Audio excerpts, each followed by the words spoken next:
Lui, c'est Jean. Jean, il a 21 ans.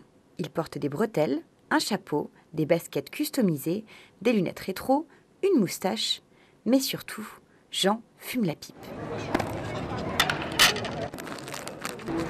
Alors, ce qui me plaît dans la pipe, il y a le goût qui est meilleur, je trouve, le parfum du tabac. Il y a le bois qui chauffe et on sent la chaleur de la pipe et il y a tout le côté de nettoyer et prendre soin de sa pipe. Toute une espèce d'état d'esprit dans le fait de fumer la pipe, parce que quand on fume les cigarettes, c'est plus une attitude de stressé, j'ai l'impression. Alors que la pipe, moi, quand je fume la pipe, j'ai plus tendance à vouloir être détendu et relax. Jean n'est pas un cas particulier. La pipe, qu'on se le dise, c'est tendance. Moi, je m'appelle Sylvie. Nous sommes plusieurs à travailler, mais moi, c'est Sylvie. Il y a beaucoup de jeunes qui demandent des conseils par rapport justement à la pipe.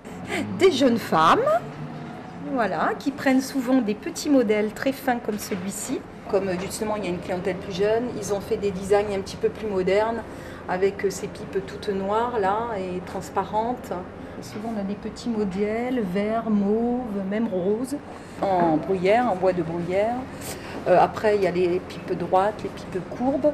Et nous, on a eu des pipes à 25 € pour des premiers modèles. Après, déjà, une bonne pipe, c'est 40 €. Puis après, il y a encore bien plus cher, mais... Jean ne sait plus où donner de la tête. Le côté kitsch des pipes en écume de mer lui tape à l'œil. Alors, l'écume, c'est un petit peu particulier, voilà. C'est des pipes blanches qui sont souvent sculptées. Elles sont donc assez chères. Et c'est souvent des pipes plutôt d'ornement, hein, parce que c'est quand même assez fragile. C'est vraiment des collectionneurs, hein, parce que c'est des pipes à plus de 500 €. Alors hors budget pour notre étudiant en mathématiques. Jean a un ami, Martin, fumeur de pipe lui aussi. Sa passion ne lui coûte pas un sou. Avec toute l'ambiguïté qu'il peut y avoir derrière, je me considère comme un tailleur de pipe. En général, j'utilise plutôt sculpteur de pipe, accessoirement de chillum, parce que c'est vrai qu'il y a plusieurs pipes que j'ai faites qui sont sur le principe du chillum, donc de la pipe droite. Donc avec le foyer dans le prolongement du tube, du tuyau. L'idée en soi de sculpter des pipes, c'est assez vieux, mais je ne suis jamais vraiment passé à la réalisation jusqu'à il y a quelques mois. Je cherchais une branche qui avait un diamètre suffisamment gros pour pouvoir faire un trou dedans, sur toute la longueur, sans abîmer le bois, et suffisamment fin pour pouvoir la mettre en bouche. Et ensuite, avec un Dremel, qui est un outil pour sculpter, comme une toute petite perceuse électrique, avec des embouts de ponceuse un peu. J'ai sculpté le foyer pour avoir la forme et le volume que je voulais. Et après, petit à petit, de temps en temps, j'enlevais un bout d'écorce pour sculpter, pour peaufiner un peu l'esthétique. Pendant ce temps, pipe au bec, Laurent vient acheter son tabac.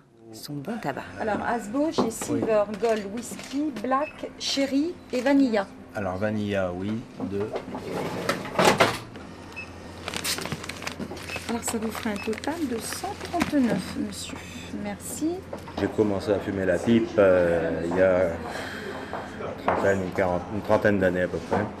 Ça permet aussi de faire des économies parce que 2 paquets de tabac, ça fait 20 € et ça fait 100 grammes de tabac, ce qui correspond à 5 paquets de cigarettes. Ça permet financièrement de pouvoir se payer des tabacs excellents pour moins cher que d'acheter une cartouche de cigarettes standard. Merci. Je la mets là. La pipe, c'est beau, c'est pas cher et c'est stylé, comme le confirme un pro du rétro. Ludo, gérant du magasin Duke's Vintage Shop, rue du Loup. On vend des vieilles choses, à peu près tout des années 30 aux années 80, sauf des pipes en bois. J'étais détenteur d'une pipe dans ma jeunesse, offerte par mon beau-père, qui savait que j'étais un peu fan de toutes ces vieilles choses. Moi je fumais à la maison en jouant de la guitare. Ça remplace un peu un cigare en fait, je suis amateur de cigares aussi. Et je pense qu'une pipe en bois, c'est un peu l'accessoire ultime du fan de vintage. C'est surtout un bel objet en fait, c'est un gimmick, clairement. Et ça rentre dans juste simplement un accessoire de mode qui vient parfaire une panoplie. Ludo, ancien fumeur de pipe, toujours fumeur de roulé, n'a pas eu la patience ni la dextérité de Jean, notre dandy, aux grands airs. Les pipes d'écume ornées de fleurons, de ces pipes qu'on fume en levant le front. Mais je retrouverai plus ma foi dans mon cœur ni sur ma lippe le goût de ma vieille pipe en bois, sacré nom d'une pipe.